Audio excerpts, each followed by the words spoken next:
మీ మోకాల నొప్పులకు ఎటువంటి సర్జరీ లేకుండా ఎపియాన్ పెయిన్ క్లినిక్ అందిస్తున్న అత్యాధునిక చికిత్స.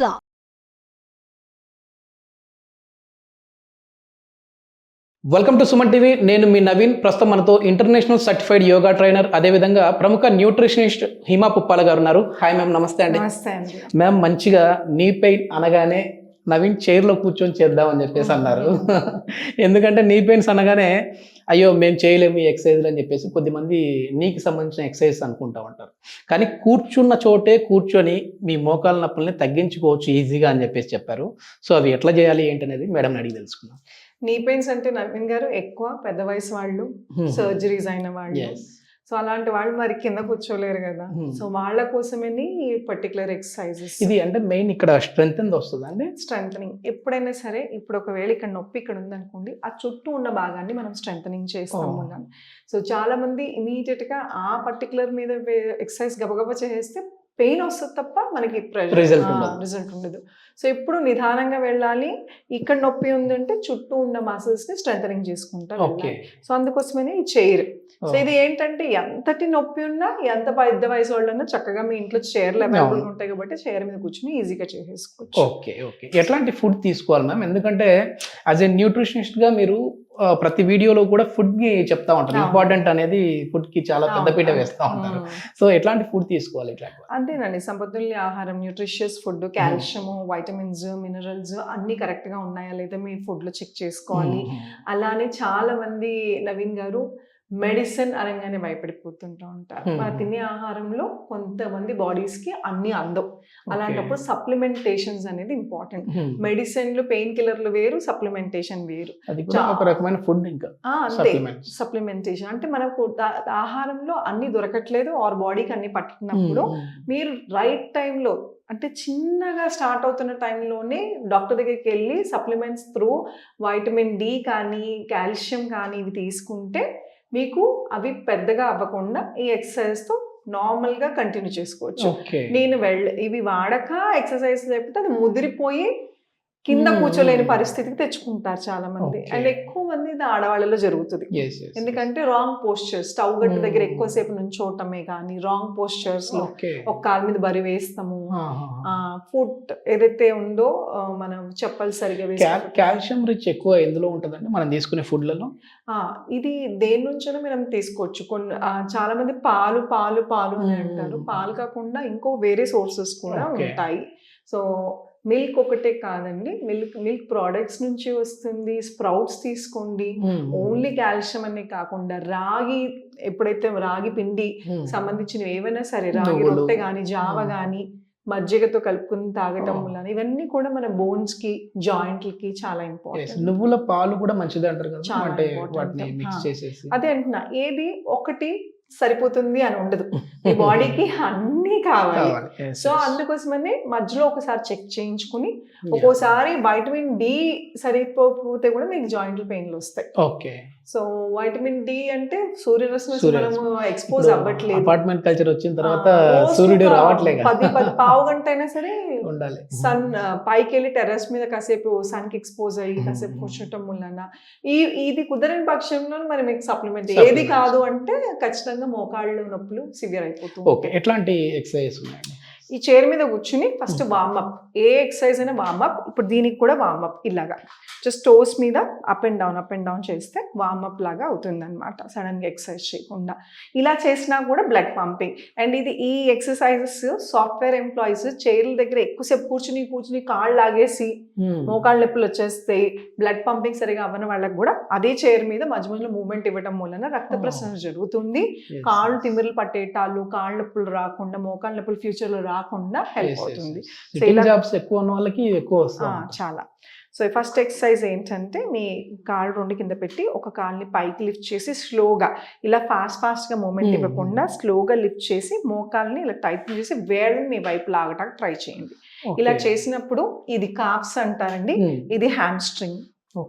ఈ మసిల్ని స్ట్రెంథనింగ్ చేస్తున్నాం అనమాట. స్లోగా డౌన్, అలాగే అప్. మీకు మరీ ఎక్కువ నొప్పి ఉందంటే ఇలా సైడ్ని ఇలా పట్టుకుని చేసుకోవచ్చు. డౌన్, స్లోగా అప్ అయిన తర్వాత వేళ్ళని స్లోగా మీ వైపు లాక్కుంటా ట్రై చేయండి. Again slowly down. Next leg ఇంకొక కాలు అప్, వేళ్ళని మీ వైపు లాక్కుని 1 నిమిషం హోల్డ్ చేయండి. Down, up. స్టార్టింగ్లో ఎవరికైనా చేసినప్పుడు నొప్పి వస్తుంది సహజం, ఆల్రెడీ నొప్పులు ఉన్నవాళ్ళు. అప్పుడు ఏం చేయాలి అంటే 10 సార్లు ఇటు 10 సార్లు ఎడం వైపు కుడివైపు చేసిన తర్వాత హాట్ ప్యాక్ కాసేపు పెట్టడం వలన మీకు ఇప్పుడు దాకా ఇలాగా స్టిఫ్ అయిపోయిన మసిల్స్ని కదిపాం కాబట్టి నొప్పి అనేది సహజం. సో అలాంటప్పుడు హాట్ ప్యాక్ పెడతాం వలన ఇమీడియట్గా muscles release. So hot pack, cold pack అనేది ఇంట్లో కంపల్సరీ ఉండాలి. కోల్డ్ ప్యాక్ స్వెల్లింగ్స్ వస్తాయి కొంతమందికి, అంటే ఈ లోపల ఇలా రప్చర్ అయిపోతే గమ్ అరిగిపోయి గుజ్జు అరిగిపోయి అప్పుడు స్వెల్ వస్తుంది. సో స్వెల్లో మీరు ఎక్సర్సైజ్ చేయకండి. స్వెల్ తగ్గించుకుంటా ఫస్ట్ ఐస్ ప్యాక్ పెట్టి స్వెల్ పోయిన తర్వాత ఎక్సర్సైజ్ చేయటం వలన స్ట్రెంథనింగ్ స్టార్ట్ అవుతుంది. ఇది చాలా ఇంపార్టెంట్. దీంతో పాటు సప్లిమెంటేషన్స్. మ్యామ్ ఇది మామూలుగా ఎన్ని టైమ్స్ చేయాలండి? 10 సార్లు 10 సార్లు కుడివైపు ఎడం వైపు 10 సార్లు ఇలా పైకి లిఫ్ట్ చేసి హోల్డింగ్ అనేది చాలా ఇంపార్టెంట్. నవీన్ గారు పైకి లిఫ్ట్ చేసి ఒక 5 సెకండ్స్ 1 2 3 4 5 స్లోగా డౌన్ అట్లాగా హోల్డ్ చేసి 10 సార్లు చేసి స్లోగా పెంచుకుంటూ వెళ్ళండి. నెక్స్ట్ ఎక్సర్సైజ్ అండి? నెక్స్ట్ ఎక్సర్సైజ్ కూడా ఇదే సేమ్ స్ట్రెంథనింగ్ ఎక్సర్సైజ్. కొంచెం చైర్కి ముందుకి జరిగి కాలు ఇలా చాపి స్ట్రెచ్ చేసుకుని వేళ్ళని మీ వైపు లాక్కోవాలి. ఇలా తెలుస్తుందా ఇక్కడ స్ట్రెంథనింగ్. అలానే కాఫ్ మసిల్స్, హ్యామ్స్ట్రింగ్. అలాగే ఇంకో వైపుకి ఇలా కుదరట్లేదు టోస్ ముందుకి అంటే ఏదైనా తాడు కానీ యోగా రోప్ కానీ వేసుకుని కూడా పుల్ చేసుకోవచ్చు. సో కుడివైపు కాలుని స్లోగా ముందుకు స్ట్రెచ్ చేసుకుని మడం మీద ఉంచి వేళ్ళని మీ వైపు లాక్కోవాలి. నా ఇలా హోల్డ్ చేసిన తర్వాత ఒక 5 సెకండ్స్ 1 2 3 4 5 మీరు ఇలా వేళ్ళు అన్నప్పుడు ఇక్కడ మీకు స్ట్రెచ్ తెలుస్తుందా నవీన్ గారు? ఇది స్ట్రెంథనింగ్ చేస్తుంది అనమాట. అలానే ఇంకో వైపుకి వేళ్ళని మీ వైపు లాక్కుని 1 2 3 4 5 స్లోగా వెనక్కి తీసుకోవాలి.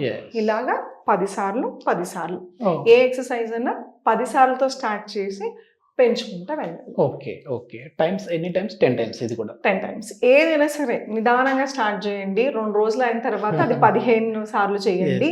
ఇంకొక 2 రోజులు అయిన తర్వాత అది 20 సార్లు చేస్తే మీకు ఏది నొప్పి రాకుండా రిజల్ట్ కనబడుతుంది. అదే ఏదో చేద్దాం ఒకేసారి 20 టైమ్స్ 30 టైమ్స్ అని చేసేసి నెక్స్ట్ డే మాత్రం మళ్ళీ గ్యాప్ ఇవ్వకూడదు. నెక్స్ట్ ఇప్పుడు ఒక్క కాలుని ఎత్తాం కాబట్టి ఇప్పుడు 2 కాళ్ళు. సో సింగిల్ లెగ్ ఒక్కొక్క కాలుని ఎత్తటం అలవాటు అయిన తర్వాత ఒక 2 రోజులకి ఇది స్టార్ట్ చేయాలి. అన్ని ఒకసారి చేయకండి. ఒక్కొక్క కాలు లిఫ్ట్ చేయటం అలవాటు అయ్యి పర్లేదు అనుకున్నది 2 రోజులు అయిన తర్వాత స్లోగా చైర్ని ఇలా సైడ్కి పట్టుకుని పైకి లిఫ్ట్ చేసి వేళ్ళని మీ వైపు లాక్కోవాలి. ఇది కూడా 5 సెకండ్స్ 1 2 3 4 5 డౌన్ స్లోగా. అలాగే అప్ మళ్ళీ ఇలా చేసినప్పుడు 2 మోకాళ్ళు అలానే ఈ కాఫ్, ఈ హ్యామ్స్ట్రింగ్, ఈ మజిల్స్ మీద మనకి ప్రెషర్ పడుతుంది, మనకు తెలుస్తుంది స్ట్రెంథనింగ్ అవుతున్నట్టు. డౌన్ ఇది కూడా 10 సార్లు చేయాలి. స్లోగా పెంచుకుంటూ వెళ్ళాలి. హోల్డింగ్ అనేది స్లోగా స్టార్ట్ చేయండి. బాగా నొప్పులు ఉన్న వాళ్ళు 5 సెకండ్స్ కన్నా హోల్డ్ చేయలేరు. కానీ ఒక 2-3 డేస్ అలవాటు అయిపోయిన తర్వాత స్లోగా కాళ్ళు లిఫ్ట్ చేసి 10 సెకండ్లు హోల్డ్ చేయొచ్చు. ఇది అంటే మామూలుగా కార్టిలేజ్ ప్రాబ్లం ఉన్న వాళ్ళు, అదే మామూలుగా వాడుక భాషలో మోకాళ్ళలో గుజ్జు అరిగిపోయిన వాళ్ళు ఉంటారు కదా, అట్లాంటి వాళ్ళకి యూజ్ అవుతుందా? ఖచ్చితంగా చేయొచ్చు. అదే చెప్పాను కదా, బాగా స్వెల్లింగ్ ఉంటే ఎక్సర్సైజులు అప్పుడు వాకింగ్లు చేయకూడదు. ఫస్ట్ స్వెల్లింగ్ తగ్గించుకుంటే ఐస్ ప్యాక్ యూజ్ చేసి దాని తర్వాత మీరు స్టార్ట్ చేయాలి. మోకాళ్ళలో గుజ్జును వచ్చే విధంగా ఉంటుందా ఎక్సర్సైజెస్ అన్ని? గుజ్జు పోయింది రాదు, స్ట్రెంథనింగ్ అయితే అవుతుంది. ఇందాక చెప్పినట్టు ఇక్కడ డ్యామేజ్ అయితే చుట్టూ భాగాన్ని మనం స్ట్రెంథనింగ్ చేస్తున్నాం. అందుకే నేను చెప్తున్నాను అంతా అయిపోయేదాకా వెయిట్ చేయకండి. ముందు నుంచే అంటే 30-35 నుంచి మనకి ఎలాగో మోకాళ్ళ నొప్పులు మొదలవుతాయని తెలిసినప్పుడు ముందు నుంచి ఈ చైర్ ఎక్సర్సైజ్ మీరు కూర్చున్నప్పుడు, ఆఫీసుల్లో కూర్చున్నప్పుడు, మీరు టీవీ చూస్తున్నప్పుడు కూడా ఈ ఎక్సర్సైజ్ చేస్తే prevention is better than cure అన్నట్లుగా.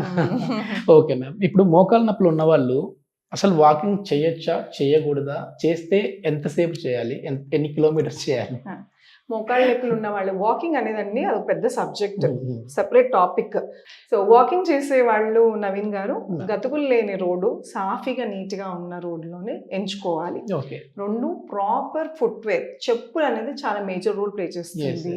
డ్రెస్సింగ్ అనేది మేజర్ రోల్ ప్లే చేస్తుంది. ఆడవాళ్ళు చాలా మంది చీరలు వేసుకుని చెప్పులు వేసుకుని వాక్ చేసి పడిపోతాం, ఇంజ్యూర్ అవటం, లేదా చెప్పులు గ్రిప్ సరిపోక మోకం నొప్పి ఇంకొంచెం ఎక్కువ అవుతుంది. మనం పడిపోతున్నామని పాదాలు స్ట్రెంత్ రిలాక్స్డ్ గా ఉంచకుండా గ్రిప్ పట్టుకునే లోపల ఈ కాళ్ళు ఇంకా స్ట్రెయిన్ అవుతాయి.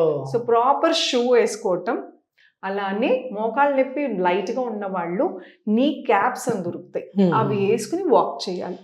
ఓకే. అండ్ మీ నీ సర్జరీస్ అయినా సివియర్ నీ పెయిన్స్ అయినా డాక్టర్ని మీ ఎవరైతే ట్రీట్మెంట్ దగ్గర ఉన్నారో వాళ్ళని సంప్రదించి మాత్రమే చెయ్యండి. మీకు మీరు ఎప్పుడు పడితే అప్పుడు చేస్తే అవి ఇంకా ఎక్కువ అవుతాయి. సో అది ఎంతసేపు చేస్తున్నాము అనేది కూడా ఇంపార్టెంట్. 2 బ్రిస్క్ వాక్ అనేది చాలా చాలా ఇంపార్టెంట్. ఇప్పుడు రివర్స్ వాకింగ్ చేస్తుంటారు కదా, దాని బెనిఫిట్ ఏంటి మ్యామ్? రివర్స్ వాకింగ్ కి దాని బెనిఫిట్స్ దానికే ఉన్నాయి, కానీ అందరూ చేయలేరండి. రివర్స్ వాకింగ్ కి బ్రెయిన్ కి దానికి సంబంధం ఉంటుంది, కనెక్టివిటీ ఉంటుంది. ఒక్కోసారి వెనక్కి వాక్ చేసినప్పుడు పడిపోయే ఛాన్సెస్ హై ఉన్నాయి. సో ఇది నీ పెయిన్స్ ఏ పెయిన్స్ ఉన్న వాళ్ళు దయచేసి రిస్క్ చేయకండి, ప్రయోగం చేయకూడదు. అది హెల్తీ బాడీ, బ్రెయిన్ యాక్టివ్ గా ఉండి కాన్షియస్ గా చేస్తే ఇట్స్ ఫైన్. దాని బెనిఫిట్స్ దానికి ఉన్నాయి, బట్ అంత అవసరం లేదు. స్ట్రైట్ గా వాక్ చేయండి, 10 నిమిషాలు టైం పెట్టుకోండి. బట్ అలా ఎవరితో మాట్లాడుతూ చెప్పులు వేసుకుని ఫుట్వేర్ ఇవన్నీ కూడా చాలా చాలా ఇంపార్టెంట్. ప్రాపర్గా వేసుకుని ఒక 10-15 మినిట్స్ గట్టిగా వాక్ చేస్తే చాలా సరిపోతుంది. ఎస్, హిమ గారు ఆన్లైన్ క్లాసెస్ కూడా ప్రొవైడ్ చేస్తా ఉన్నారు. ఒకవేళ ఇంట్రెస్ట్ ఉన్న వాళ్ళు మేడంతో మాట్లాడాలి అని అంటే కాంటాక్ట్ నెంబర్ కూడా ప్రొవైడ్ చేస్తున్నాం, మీరు డైరెక్ట్గా మేడంతో మాట్లాడచ్చు. Thank you ma'am. Thank you అండి.